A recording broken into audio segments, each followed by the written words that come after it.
Offer me money. Offer me power. I don't care. So you just don't care. You want to share what you have to say. I'll say what I want to say, and if the consequence of that is losing money, so be it.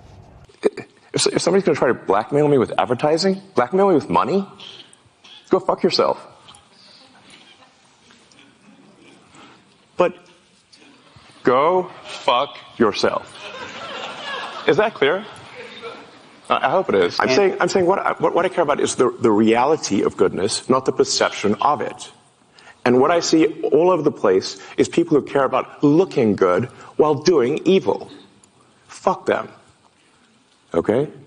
I think it's a real weakness to want to be liked. A real weakness. And I do not have that. What hate speech are you talking about? I mean, you use Twitter. Right. Do you see a rise in hate speech? I mean, but just a personal anecdote. Like, what do you? I don't. Personally, for you, I would see I get more of that kind of content. Yeah, personally. But I'm not going to talk to the rest of for the rest of Twitter. So you see more hate speech personally? I would say I would see more hateful content in that. Content you don't like or hateful? What do you mean to describe a hateful thing? Yeah, I mean, just content that will solicit a reaction, something that may include something that is slightly racist or slightly sexist, those kinds of things. So you think if something is slightly sexist, it should be banned? No, is that what you're saying? I'm not saying anything. I'm saying. Well, I'm just curious. I'm trying to understand what you mean by hateful content, and I'm asking for specific examples.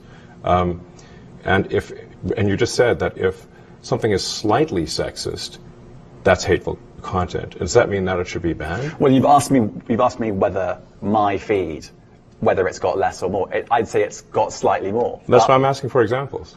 Can you name one example? I honestly don't use.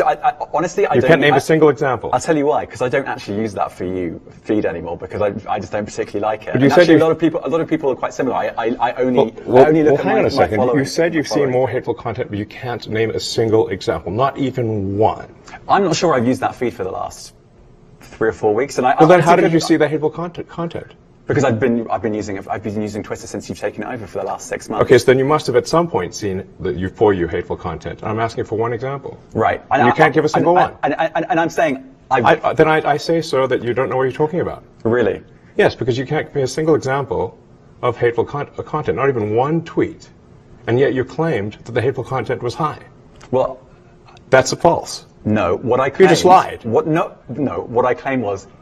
There are many organizations that say that kind of information is on the rise. Now, whether it has on my feed or not, I mean, right, and literally you can look at something one. like the Strategic Dialogue Institute in the UK. They will say that. So look, people will say all sorts of nonsense. I'm literally asking for a single example, and you can't name one. Right, and as I already said, I don't use that feed. But then how would you know that? I don't think this is getting anywhere. You literally said you experienced more hateful content, and then couldn't name a single example. Right, and as I said, that's absurd. I haven't actually looked at that feed. Then how would you know there's hateful content? Because I'm saying that's what I saw a few weeks ago. I can't give you an exact example. Let's move on. We only have a certain amount of time.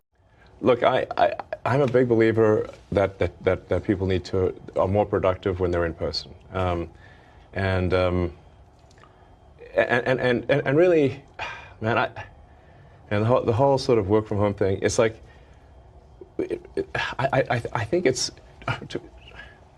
Look, there are some exceptions, but I kind of think that the whole notion of work from home is a bit like the fake Marie Antoinette quote, "Let them eat cake." Mm-hmm.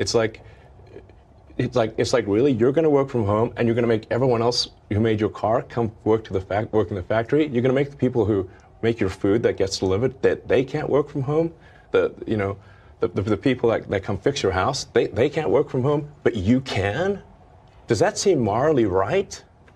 That's messed up. You see it as a moral issue? Yes. I mean, I see it more as just it's a productivity issue, but it's also a moral issue. People should get off the goddamn moral high horse with the work from home bullshit. Because they're asking everyone else to not work from home while they do. And yet there's still pushback, by the way. It's still going on. This battle is still happening. I mean, leaders of organizations, and I speak to plenty of them, I want people back. 3 days a week, they're still battling. It's not clear that it's ever going to change. People are not